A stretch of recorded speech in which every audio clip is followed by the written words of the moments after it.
দশম শ্রেণীর ছাত্র ছাত্রীদের জন্য আজকের আলোচ্য বিষয় সমাসের গুরুত্বপূর্ণ অংশ তৎপুরুষ সমাস। এই তৎপুরুষ সমাসে আলোচনায় অনুপ্রবেশের আগে আমরা দুটো উদাহরণ দেখে নেব। প্রথম উদাহরণ, রথকে দেখা, রথ দেখা। ঢেঁকি দ্বারা ছাঁটা, ঢেঁকি ছাঁটা। এই প্রথম অংশের নাম তোমরা প্রত্যেকেই জানো ব্যাসবাক্য বা বিগ্রহ বাক্য, আর এই অংশের নাম সমাসবদ্ধ পদ বা সমস্ত পদ। একটু লক্ষ্য করো, এই ব্যাসবাক্যের কে বিভক্তি কিন্তু এখানে নেই, অর্থাৎ সমাসবদ্ধ পদে নেই। তার মানে কেটা লোপ বা লুপ্ত হয়ে গেছে। দ্বিতীয় উদাহরণের দ্বারা, এই দ্বারা অনুসর্গ, এটিও সমাসবদ্ধ পদে লুপ্ত হয়ে গেছে। তার মানে কি, এই পদগুলোতে বিভক্তিগুলো লোপ পেয়ে যায়। আর তৎপুরুষ সমাসে জানো পরপদের অর্থ প্রাধান্য পায়। রথকে দেখা, রথ দেখা, এই সমাসবদ্ধ পদের দেখার অর্থ কিন্তু প্রাধান্য পাচ্ছে।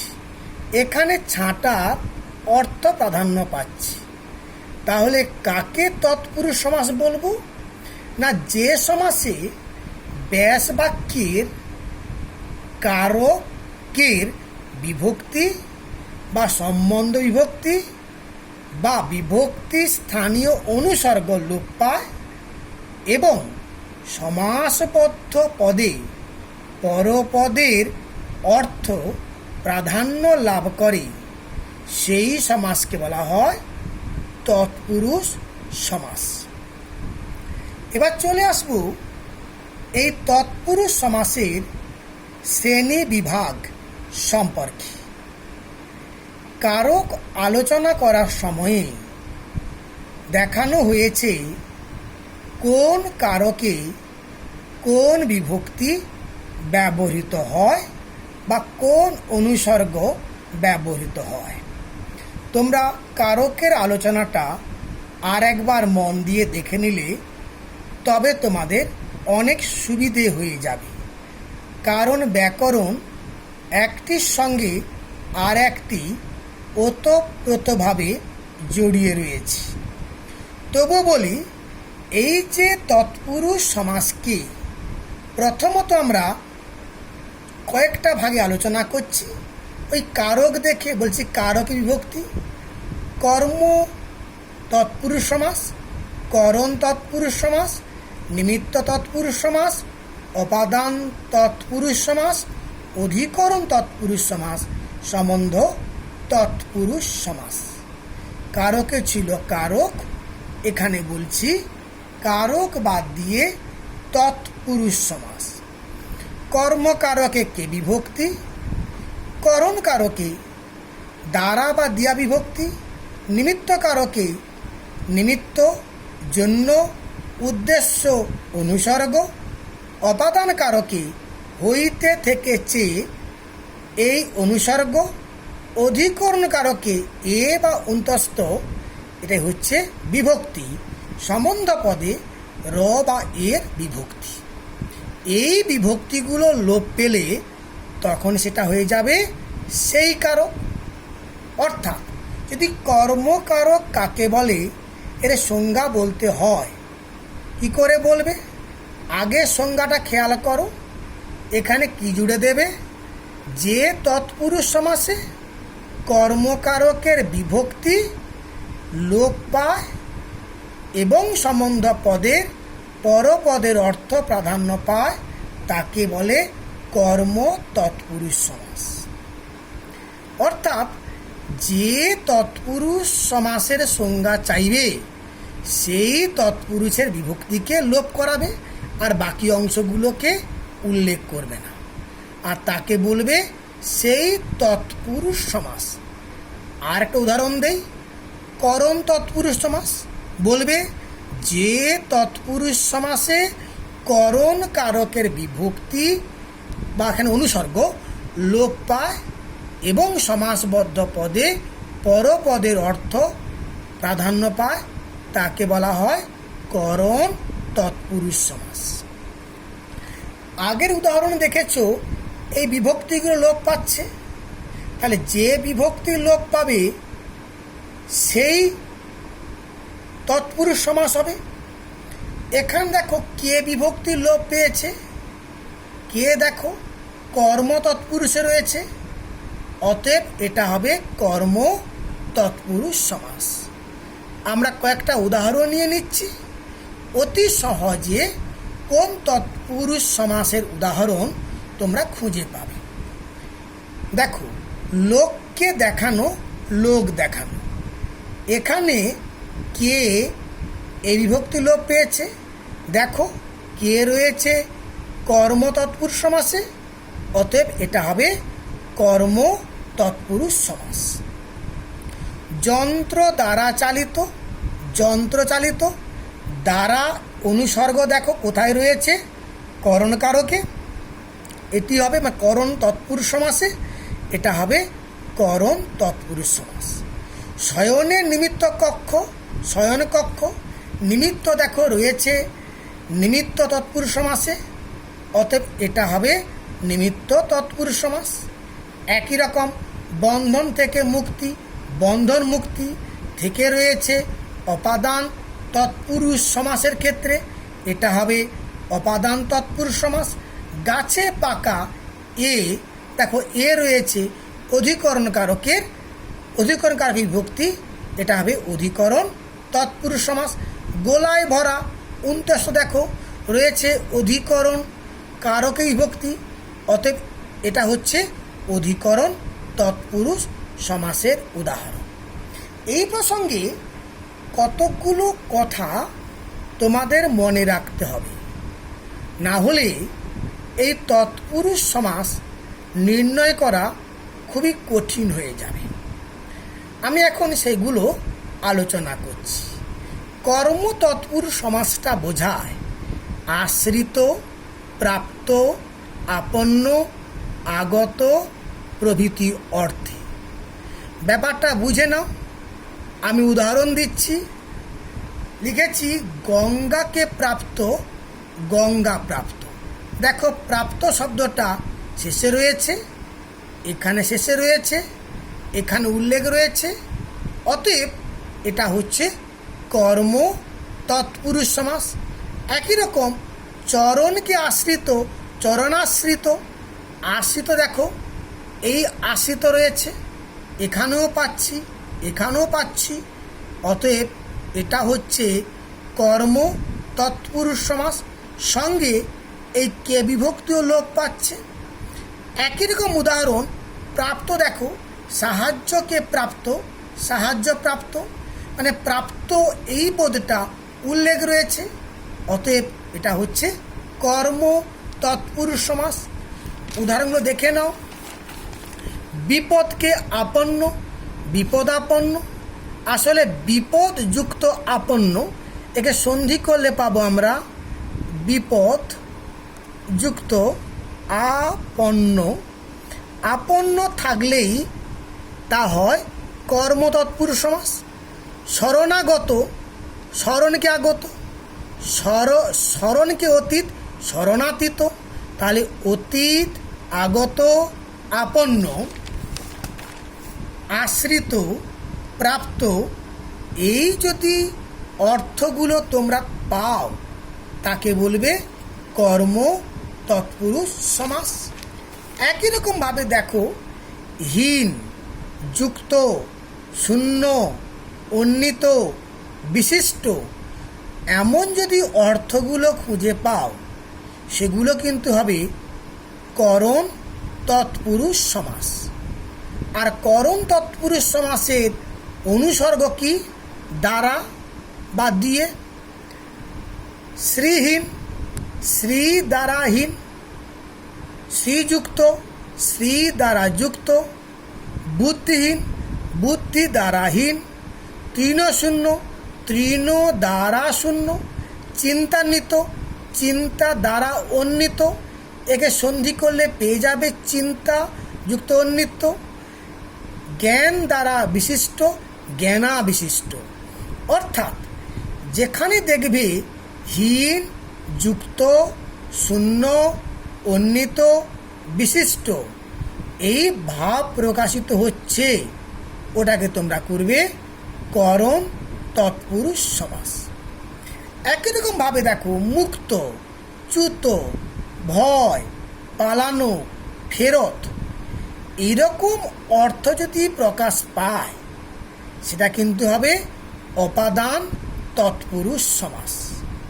আর অপাদান কারকে বিভক্তি তোমরা জানো হতে থেকেছে, ওটাই ওই অনুসর্গ লোপ পাবে অপাদান তৎপুরুষ সমাসে। বলছি ঋণ হইতে মুক্ত, ঋণ মুক্ত, হইতে লুপ্ত হয়েছে, মুক্ত ভাব প্রকাশ পেয়েছে। পদচ্যুত, পদ হইতে চ্যুত, হইতে লুপ্ত, চ্যুতের ভাব প্রকাশ পেয়েছে। একই রকমভাবে লোক হইতে ভয়, লোক ভয়, স্কুল হইতে পালানো, স্কুল পালানো, বিলাত হইতে ফেরত, বিলাত ফেরত। অর্থাৎ মুক্ত, চ্যুত, ভয়, পালানো, ফেরত এমন যদি অর্থগুলো পাও ওটাকে তোমরা করবে অপাদান তৎপুরুষ সমাস। আবার দেখো গণ, সহ, তুল্য, প্রতি এই ভাবগুলো যদি খুঁজে পাও ওটা হবে অধিকরণ তৎপুরুষ সমাস। ভুল বললাম, সম্বন্ধ তৎপুরুষ সমাস। আবার বলি গণ, সহ, তুল্য, প্রতি যদি এই শব্দের অর্থ বা ভাব খুঁজে পাও ওটাকে করবে সম্বন্ধ তৎপুরুষ সমাস। আর সম্বন্ধ পদের বিভক্তি তোমরা জানো র বা এর, ধ্বনি গণ, ধ্বনির গণ, কন্যার সহ, কন্যা সহ, মাতার তুল্য, মাতৃতুল্য, তাহার তুল্য, তৎপ্রতি। এখানে র, এই র, এই র, এই র বিভক্তিগুলো লোপ পেয়েছি। এই তৎপুরুষ সমাসে কয়েকটা কথা মাথায় রাখতে হবে। এই রাজা শব্দটা কিন্তু থাকলে তা কিন্তু আটা লোপ পায়। যেমন দেখো জাপানের রাজা, রয়াকার বর্গীয় জয়াকার, ওকে বলছি জাপান রাজ, এখানে কিন্তু আকারটা নেই, লোপ পেয়েছি। অর্থাৎ ব্যাস বাক্যে যদি রাজা থাকে সেটা কিন্তু সমাসবদ্ধ পদে এসে আকারটা লোপে রাজ কথাটা হয়ে যায়। আবার একটু খেয়াল করো, শ্রেষ্ঠত্ববাচক রাজন শব্দ কখনো পূর্ব নিপাত হয়। পূর্ব নিপাত মানে আগে ব্যবহৃত হবে। রাজহংস, রাজাটা আগে আছে, হংসটা পরে আছে, কিন্তু এটা পূর্ব নিপাত মানে এটা আছে পূর্বপদ, এটা পরপদ, এটা চলে আসবে পরপদে, এটা আসবে পূর্বপদে। তা হচ্ছে হংসদের রাজা, এটা আছে কিন্তু পরপদ, এখানে কিন্তু পূর্বপদ। তাহলে রাজান শব্দের যদি কখনো শ্রেষ্ঠত্ববাচক হয় সেখানে কিন্তু এটা পূর্ব নিপাত ঘটে। যেমন রাজপথ, পথের রাজা। আবার দেখবি কয়েকটি জাতিবাচক শব্দের স্ত্রীলিঙ্গ জায়া কিন্তু পুংলিঙ্গের রূপ হয়। ছাগ দুগ্ধ, ছাগ কিন্তু পুংলিঙ্গ, ওটা হবে কিন্তু ছাগের দুগ্ধ। হংস ডিম্ব হবে হংসের ডিম্ব। অর্থাৎ এই ছাগটা কিন্তু স্ত্রীলিঙ্গ হয়ে এলো। আসলে বাস্তবে ছাগ দুধ দেয় না, ছাগই দুধ দেয়। হাঁস ডিম দেয় না, হংসি ডিম দেয়। অর্থাৎ স্ত্রীলিঙ্গটা জায়গায় পুংলিঙ্গ হলো। এবারে এই পূর্ব নিপাত খুবই গুরুত্বপূর্ণ অংশ। পরীক্ষার খাতায় প্রায় ছেলেমেয়েদেরকে ঠকিয়ে দেওয়া হয়। যখন দেখবে পূর্ব শব্দটা রয়েছে একেবারে সমাসবদ্ধ পদের শেষে, মানে পর পদে, ওকে আগে নেবে। দেখো, পূর্বে ভূত, অদিষ্ট পূর্ব, পূর্বে অদিষ্ট। এইরকম আবার অভূতপূর্ব বলি, পূর্বে অভূত, অর্থাৎ শ্রুত পূর্ব, পূর্বে শ্রুত। মানে বলতে চাইছি পূর্ব কথাটা থাকলে ওটাকে আগে নিয়ে আসবে। এটা কিন্তু হয় অধিকরণ তৎপুরুষ সমাস। এবারে সম্বন্ধ তৎপুরুষ সমাসের কতগুলো নিপাতনে সিদ্ধ, অর্থাৎ এগুলোর কোনো ব্যাকরণ ব্যাখ্যা হয় না। এগুলোকে একটু মনে রাখতে হয়। বিশ্বের মিত্র বিশ্বামিত্র, বনের প্রতি বনস্পতি, বৃহতের প্রতি বৃহস্পতি। আমরা চলে আসব তৎপুরুষ সমাসের পরবর্তী অংশে, না বা নং তৎপুরুষ সমাস। এই না বা নং তৎপুরুষ সমাসটা আলোচনা করার প্রসঙ্গে আমাদের একবার চলে যেতে হবে নং বহুব্রী সমাসের ক্ষেত্রে। নং বহুব্রী সমাসটা আগে আলোচনা করেছি, সেখানে তোমরা দেখে নিয়েছো যে নিষেধবাচক বা নঙ্গার্থক বা নিষেধার্থক অব্যয় থাকবে। এখানেও একই রকমভাবে সেই নঙ্গার্থক বা নিষেধার্থক অব্যয় থাকবে, আর পরপদের অর্থ প্রাধান্য পাবে। পরীক্ষায় প্রায়শই প্রশ্ন পড়ে নং তৎপুরুষ সমাস আর নং বহুব্রী সমাসের মিল কোথায়। একটাই মিল, পূর্ব পদে হবে নঙ্গার্থক বা নিষেধার্থক অব্যয় থাকবে। আর অমিল কোথায়? নং তৎপুরুষ সমাসে পরপদের অর্থ প্রাধান্য পায়, কিন্তু নং বহুব্রী সমাসে তৃতীয় পদের অর্থ প্রাধান্য পায়। এই প্রসঙ্গে খেয়াল করো, যদি দেখা যায় যে আমার পরপদের প্রথমে ব্যঞ্জন ধ্বনি রয়েছে বা প্রথমে স্বরধ্বনি রয়েছে, তাহলে কি হবে? যদি ব্যঞ্জন ধ্বনি থাকে তখন হয় অ, আর স্বরধ্বনি বর্ণ থাকলে অন হয়। দেখো, আর নয়টা অ হয়ে যায়, নয় চেনা, নটা কি হয়ে গেল? অ হয়ে গেল অচেনা। কেন? চটা আছে ব্যঞ্জন ধ্বনি, আমি চেনাটাকে ভাগ করি, চ যুক্ত এ যুক্ত দন্তযুক্ত আ, মানে চটা আগে রয়েছে, চটা হচ্ছে ব্যঞ্জন ধ্বনি। অর্থাৎ এই ব্যঞ্জন বর্ণ থাকার জন্য এটা কি হয়ে গেল? অ। নয়টা হয়ে গেল অ। আবার যদি থাকে স্বরবর্ণ কি হবে? হবে অন হবে। দেখো, নয় আবৃত্ত, অনাবৃত, আমি অন নিয়ে নিচ্ছি, থাকছে আবৃত্ত আ, ব, রি, তো আটা স্বরবর্ণ, অতএব তাই হচ্ছে অন। ব্যঞ্জন বর্ণ হলে হবে অ, আর স্বর হলে হবে আ। এরকম করে নং বা না তৎপুরুষ সমাসে নয় বা না বা নাই এই বর্ণগুলো পূর্বপদে বসে যাবে। আর তৎপুরুষ নং তৎপুরুষ সমাস আর নং বহুব্রী সমাসের একটাই পার্থক্য, সাধারণ দেখা যায় নং তৎপুরুষ সমাসে এই নয় চেনা অচেনা, সেখানে কি হবে? নয় চেনা যে, এই যে কথাটা শেষে যুক্ত করতে হবে। চলে আসবো উপপদ তৎপুরুষ সমাসে। কাকে বলবো? উপপদের সঙ্গে কৃদান্ত পদের মিলন ঘটলে। প্রসঙ্গত কৃদান্ত পদ কি আর উপপদ কি একটু দেখে নেব। কৃদান্ত মানে কৃত যুক্ত অন্ত। প্রত্যেকে তোমরা প্রত্যয় পড়ে এসছো, সেখানে কি পাওয়া গেছে না কৃত প্রত্যয় বসবে কার আগে? না ধাতুর আগে। তৈরি করবে কি না নতুন শব্দ, এর নাম হবে কৃদান্ত শব্দ।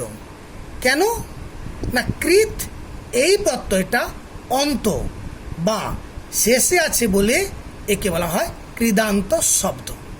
তাহলে কি পেলে না কৃত প্রত্যয় অন্তে থাকলে যে শব্দ হয় তাকে বলা হবে কৃদান্ত শব্দ। এই কৃদান্ত শব্দের সঙ্গে কে থাকবে? উপপদ। উপপদের সঙ্গে কৃদান্ত পদের মিলন ঘটলে হবে উপপদ তৎপুরুষ সমাস। যেমন ধরো জলচর, চরটা এসছে চর নামক ধাতু থেকে, অর্থাৎ কৃদান্ত শব্দ শেষে রয়েছে, এটা হলো কৃদান্ত পদ।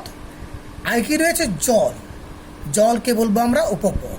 মানে কৃদান্ত পদের পূর্বের পদের নাম হচ্ছে উপপদ।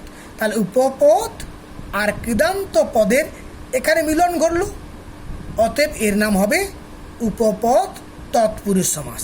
কাকে বললাম? উপপদের সঙ্গে কৃদান্ত পদের মিলনকে বলা হয় উপপদ তৎপুরুষ সমাস।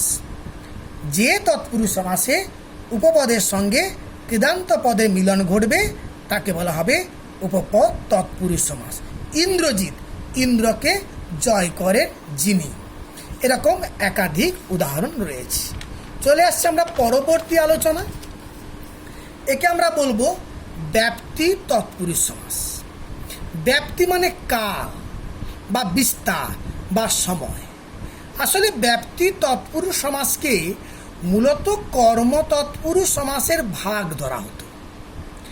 এখন নতুন করে আলাদা তৎপুরুষ সমাসের অংশ ধরা হয়েছে, যেখানে ব্যাপ্তি বা বিস্তার এই ভাবটা প্রকাশ পাবে তাকে বলা হবে ব্যাপ্তি তৎপুরুষ সমাস।